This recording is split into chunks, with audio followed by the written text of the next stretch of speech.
Looking back to the fight, some of us in the States were a little surprised when you suggested over there in Manila that you might knock Joe Frazier out in the very first round. Do you recollect? Well, yes, this is psychological warfare on your opponent. Like George Foreman, I told him I'm going to dance, I didn't dance.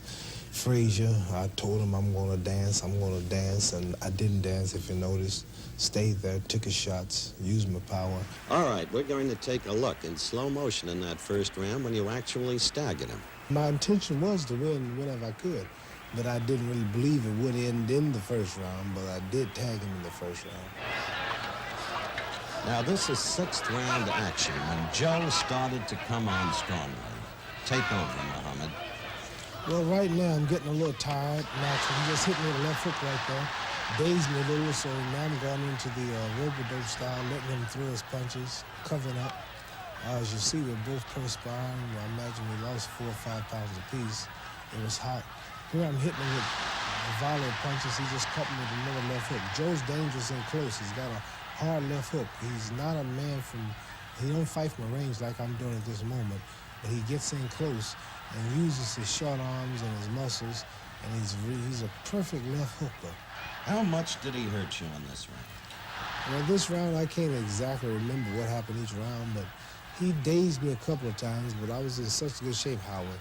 I was serious for this fight. I was in top condition. This was do or die, life or death. So I didn't play. My attitude was serious, and the punches really didn't hurt me enough to stop me, but they hurt. Now I want to pick up with round 11, where you seem to have drawn upon some inexhaustible resource of energy, and you began your comeback. Take over now. Well, Howard, I realize now the way the fight's been going, it could be even. Some probably might even make me ahead. Some might make him ahead. You never can tell. In just a couple of seconds, you'll begin to score with a succession of flurries, always to the head. Joe's head is the big target, isn't it? Yes, I never believe in throwing body punches. There I hit him with 4 or 5 left and rights. Right. And these are just evening the round up because he won the first half. And also I'm burning energy. I'm still getting tireder than I already am. But it's something you have to do. And Howard, I like to say that mentally, there we just trading punches and throwing punches. Mentally, you have to outthink a man. You have to plan your strategy like a horse.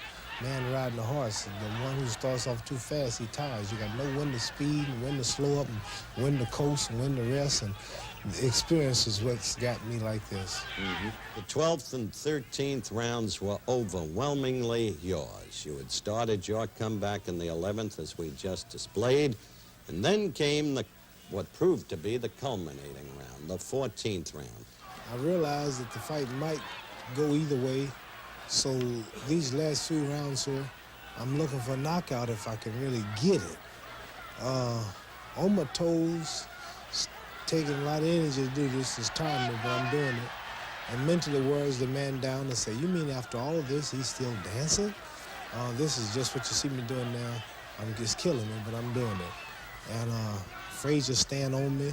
He's looking to get a shot in close with that hard left hook if you keep watching him. And my main object is to time up in close. And I have to say, Joe Frazier, I want to say here on there, is the greatest fight I've ever fought. And he's not a scientific boxer, but he would have to go down in history as one of the greatest heavyweight champions of all times. They might not recognize him, but I'm saying it because I know I could have beaten all the heavyweights in the past, and I don't think none of them would have gave me no more trouble than Frazier. At ringside, I can see Donald King, the great promoter, sitting there.